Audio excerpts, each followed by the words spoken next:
Shoutout nga pala dyan sa inyo lahat, shoutout.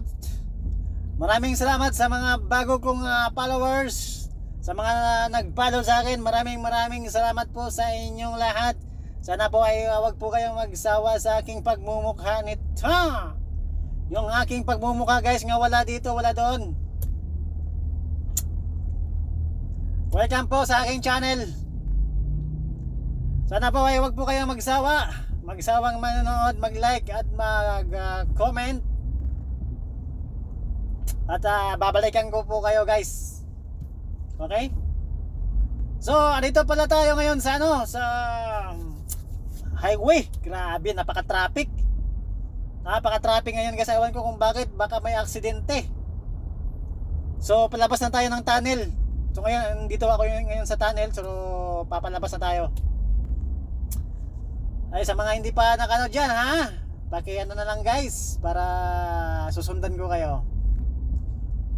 So ayan, sa mga driver dyan, mga sweet lovers, Merry Christmas po sa inyong lahat. And Happy New Year advance. Buti pa kayo dyan sa Pilipinas malapit na putukan. Dito sa Saudi, wala bang putukan guys. Bawal dito magputukan. Kasi pag mahuli ka, sigurado putok-putok yung mo guys, yung palo mo doon sa puwet mo. Papalawin ka kapag mahuli ka dito. Ayun, magkukulong ka pala guys. Kaya wala guys, malungkot yung natin dito, Christmas. Hindi ka guys sa Pilipinas na malaya kang magpapaputok. Dito bawal guys. Trabaho lang dito guys, trabaho. Kahit Christmas, kahit bagong taon, trabaho pa rin guys. Ganon dito sa Saudi. Trabaho para sa ekonomiya ng ating bayan or para sa ating pamilya. Ayan, sa mga gusto mag-apply ng driver dito sa Saudi, apply na po kayo dyan sa Pilipinas Apply na po kayo guys. Para marami na tayo dito sweet lovers. Maraming mga Pilipino dito, mga driver. Wag po kayong matakot, wag po kayong mag-alanganin. Sa mga gusto mag-abroad, kailangan buo ang loob nyo. Kung guys, kailangan dapat handa kayo. At kapag pumunta kayo sa ibang bansa, dapat handa na kayo guys, hindi kayo matatakot. Kasi pag takot kayo, wala. Alam naman natin dyan sa Pilipinas, sobrang hirap. So, ang na natin guys, yung maka-abroad tayo para sa ating pamilya. Grabe. So, medyo traffic ngayon. Shoutout nga pala dyan sa aking mga kaibigan na nanonood ngayon. Shoutout sa iyo mga brother. Happy New Year sa inyo or Merry Christmas. Sana magkakain tayo kung sino yung may handa dyan Yung mga kakilala ko, yung mga kaibigan ko dito sa Saudi Arabia. Kung mayroon kayong mga handa guys, ba naman, invite nyo na ako. I-invite nyo ako sa Christmas kain tayo. Hoy.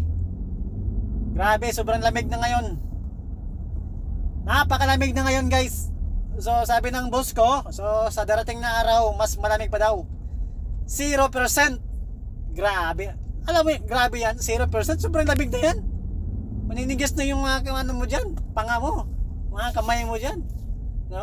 Nakakatamad ba naman magtrabaho kapag malamig? Ano ba yung tuwing umaga kapag gigising ka nakakatamad gumising para magtrabaho. Tapos lalo na yung maglinis ka ng sasakyan. Siyempre pag maglinis ka ng sasakyan, yung kamay mo sasawsaw mo sa tubig. Pag ganun mo guys, sobrang lamig. Parang tumitigas yung mga kamay mo sa sobrang lamig. So ganun dito sa So ang hirap talaga magiging trabaho dito sa Saudi pag lamig. Pag driver ka, naglilinis ka ng mga sasakyan. Pero kailangan talaga guys, test na lang talaga tayo. Mag-test na lang tayo guys para sa ating pamilya. Kahit wala man lang kamusta, okay lang. At least sila nasa mabuti or nakakain sila, Nakakain sila ng 3 beses sa isang araw. So laban lang hanggat kaya pa. Wala tayong magagawa kundi magtrabaho. Ganon talaga ang buhay. Ako. Oy, shoutout nga pala sa mga OFW dito sa Saudi Arabia or kung saan ka man sulok ng mundo. Shoutout sa iyo, kabayan. Merry Christmas and Happy New Year, ha? Grabe. Talagang malungkot yung ating ngayon, Christmas. Ilang taon ako guys ang hindi nakipag-Christmas doon sa Pilipinas. Mga 10 taon na siguro. Walang Christmas. So